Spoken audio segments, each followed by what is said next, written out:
I don't know why you girls aren't attracted to me, but I will punish you all for it. If I had it in my power, I would stop at nothing to reduce every single one of you to mountains of skulls and rivers of blood.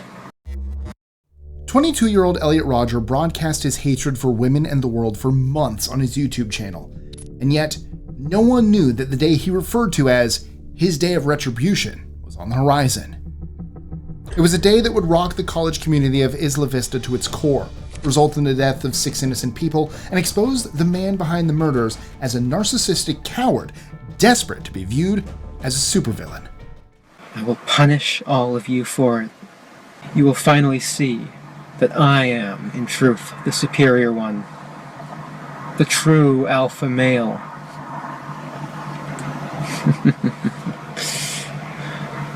Yes. This is the case of the Isla Vista incel, Elliot Rodger. We'll dive into his 141-page manifesto, the final message he left behind, and the childhood and adulthood that led to his twisted mental state. You will all be animals. You are animals, and I will slaughter you like animals. Elliot Rodger was born in 1991 into a life of luxury and privilege. His father, Peter Rodger, was a successful film director, and his mother, Ong Chin, worked as an on-set nurse on blockbuster movies, making a decent living for herself, full of opportunity.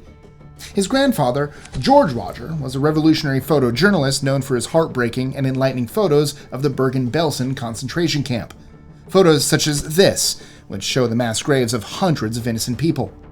After taking these photos showing the carnage of racism, he never photographed war again, instead deciding to take photos of nature and daily life across the globe. The influence that taking photos of concentration camps had on him would one day be lost on his own grandson. In Elliot's manifesto, he frequently displayed his racist beliefs, stating at one point, "How could an inferior, ugly black boy be able to get a white girl and not me? I am beautiful, and I am half white myself. I am descended from British aristocracy. He is descended from slaves.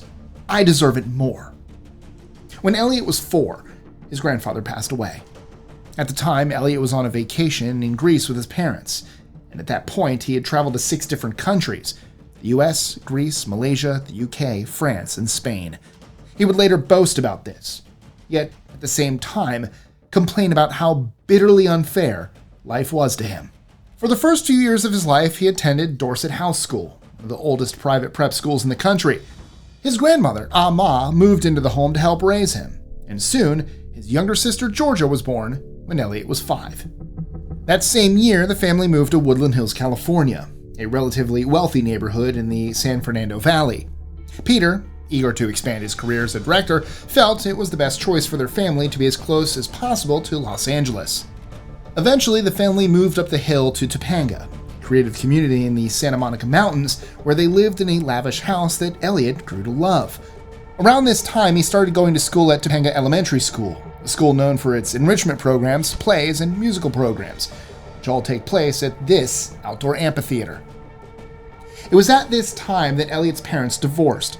Elliot was heartbroken by the news, and wrote in his manifesto about how visiting his father's house without his mother there was challenging. In elementary school, Elliot had several friends, including a girl named Maddie. He would later say that she was his first and last female friend. As they grew up, he began to resent her. In college, he called her spoiled, and upon seeing a picture of her with her friends at USC, he wrote, "I would take great delight in torturing and flaying her and every single one of her spoiled, obnoxious, evil friends." This was a childhood best friend, someone who he took baths with, ran through the grass in parks with, and formed some of his earliest memories with. She had the exact same financial and educational upbringing as him. And yet, because she was a woman, she deserved not only to die, but to be tortured. That hatred towards women began to bubble up for Elliot towards the end of elementary school and at the beginning of middle school. Elliot was on the autism spectrum and struggled with social interaction. Heading into middle school, he was known as the quiet, shy kid. He claims that he was picked on mercilessly, despite trying to fit in by dyeing his hair blonde and skateboarding. In middle school, he developed a crush on a fellow classmate, a blonde-haired, blue-eyed girl who was actually a grade below him. When he perceived her as making fun of him, he was devastated. From then on, he became terrified of, desperate for, and resentful of women. Wanting attention, but unsure of how to get it, he began to act out in school. He believed that infamy was better than obscurity, so he did all he could to annoy his peers and garner their attention, be it negative or not. In a way, it worked. In his own words, he became the weird, annoying kid. He began spending all day, every day, playing the game World of Warcraft, or WoW. He was well aware that he was using the game as an escape, but he didn't care, often spending anywhere from 10 to 16 hours a day playing. This became a problem when his father remarried a Moroccan actress named Somaya Akabune. She soon gave birth to his little brother Jazz. Worried about Elliot being isolated and socially behind, she repeatedly tried to get him to engage with the world around him, but Elliot was reluctant to try. Immediately, this caused a huge rift between Somaya and Elliot. At this point, Elliot believed that, as the eldest son, he should have more say in the house than a woman. Acting as a parent and rational human being, Somaya didn't take kindly to this. Before his freshman year, Peta and Somaya planned a 2-month trip to Morocco, where she was from. They thought that by taking Elliot out of his shell and into a different environment, he would grow confidence. Instead, he tried to run away the day before the trip. His reluctance to go was summed up in his manifesto, where he wrote, "The country is very backward. They didn't even have the latest video game." En route to Morocco, he was forced to fly commercial rather than first class, which he complained about at great length. He went on to describe the flight to Morocco as, quote, "the worst flight of my life." Elliot mused in his manifesto if his life could get any worse at this point. In his eyes, it did. In high school, he described being bullied even more. During his freshman year, he learned that some of his classmates were having sex. He stated that learning this was the most devastating and traumatizing thing he'd ever heard in his life. After accusing a classmate of lying and being shown a sex video in response, Elliot had a breakdown and was withdrawn from the school. His teen years were a roller coaster. He switched high schools twice, and his mother had to move to an apartment due to the financial failure of a movie his father invested in. He wrote, "My mother decided to move to an apartment in Woodland Hills. I reacted indignantly. An apartment? I had never lived in an apartment before, and I thought of apartments as being poor and low class. I would be embarrassed to admit it to anyone." Though the apartment he moved to was one of the nicest in the area, Elliot felt it was demeaning to live there and refused to invite anyone over or reveal he lived in an apartment. Soon after he graduated college, he was struggling. His mother got him a life coach and encouraged him to get a job, but he refused, writing, "My mother wanted me to get a retail job, and the thought of myself doing that was mortifying. It would be completely against my character. I am an intellectual who is destined for greatness. I would never perform a low-class service job." Elliot, undeniably, thought very, very highly of himself. Girls should be going for intelligence, sophistication, men who are civilized, men like me. Elliot was convinced that women should be attracted to him. He wore designer clothes, drove a BMW, and, in his own words, was intelligent. He would frequently go to bookstores and stand around, waiting for women to approach him. At times, he would just drive his car around college campuses and park with the windows down, expecting a potential partner to strike up a conversation with him. When he revealed his frustration about not having a girlfriend to a family friend, he was given advice to strike up a conversation with a woman by complimenting her. At the very least, he'd make a friend. Weeks later, when asked if he had tried this approach, Elliot was indignant. He responded, "No. Why should I compliment them? Why don't they compliment me?" This was Elliot's philosophy on relationships in general. He frequently complained about people rejecting him, yet he never approached people with a smile or conversation, and never offered them friendship. When he began attending school at the University of California, Santa Barbara, he would drive around filming videos where he made commentary about the students passing him by.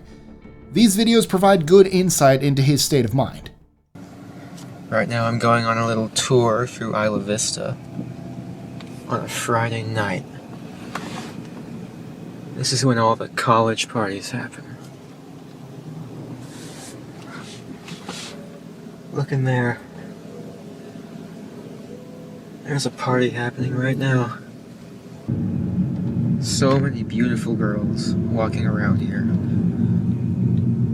But they would never give me a chance. See, look at that one. I just passed one. They would reject me at every turn.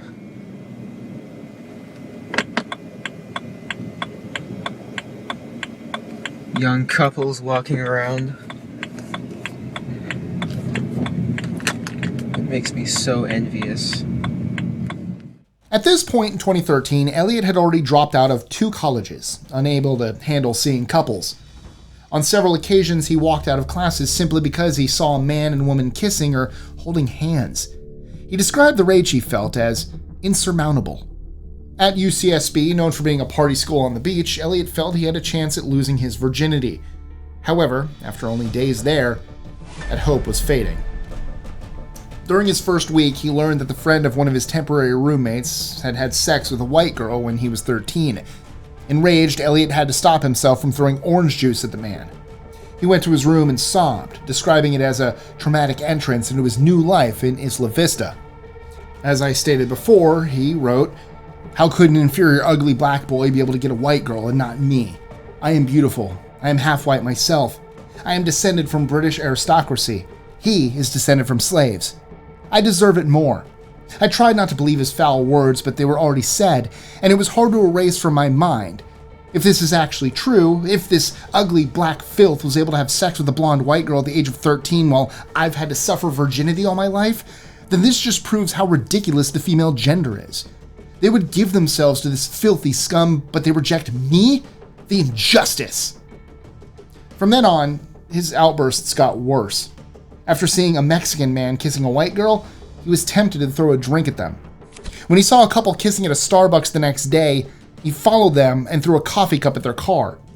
This eventually became a frequent routine of his, following couples, throwing drinks at them. Elliot started to unravel completely.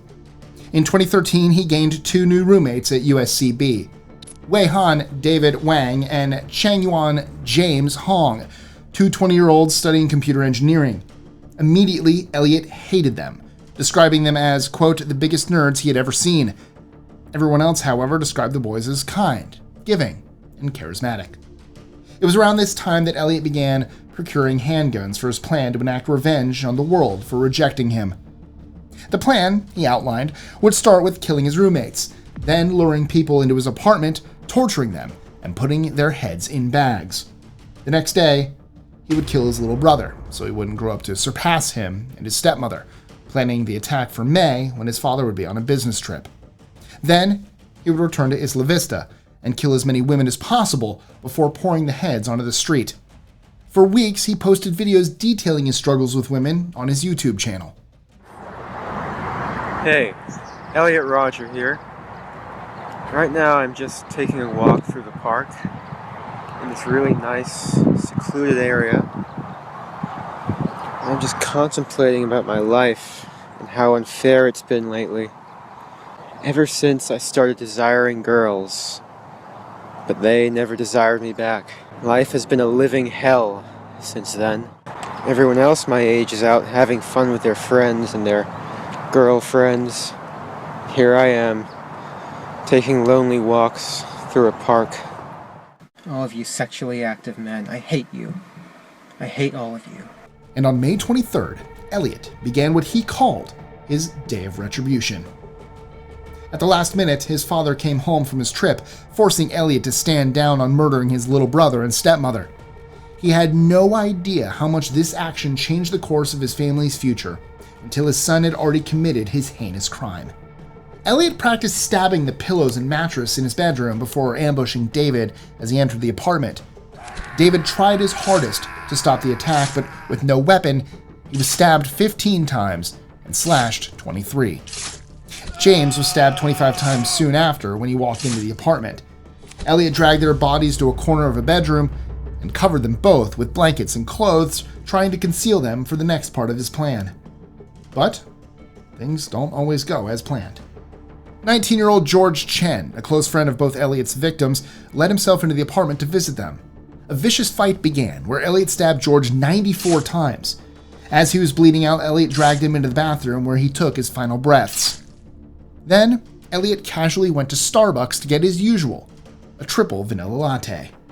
After returning to his apartment, he sent 34 people his full manifesto. This list of people included his parents, childhood friends, and former teachers and therapists. He then uploaded a 7-minute video titled Elliot Rodger's Retribution. Hi, Elliot Rodger here. Well, this is my last video. It all has to come to this. Tomorrow is the day of retribution. The day in which I will have my revenge against humanity. Against all of you. I'm 22 years old, and I'm still a virgin. And it has been very torturous. It's not fair. I will punish all of you for it. You will finally see that I am, in truth, the superior one. The true alpha male.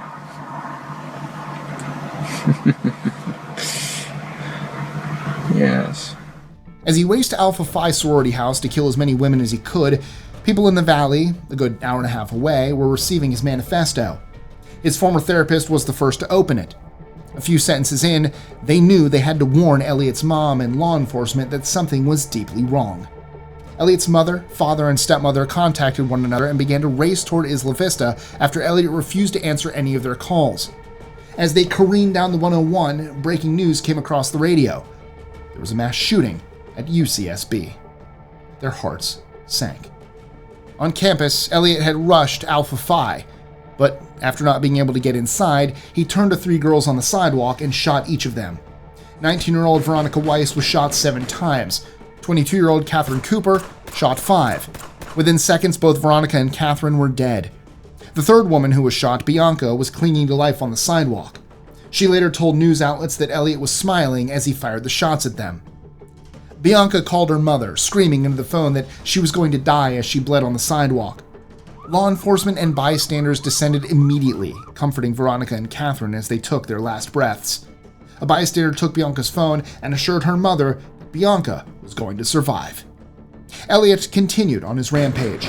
He fired into Ivy Deli Mart, resulting in dozens of students scattering and hiding for their lives.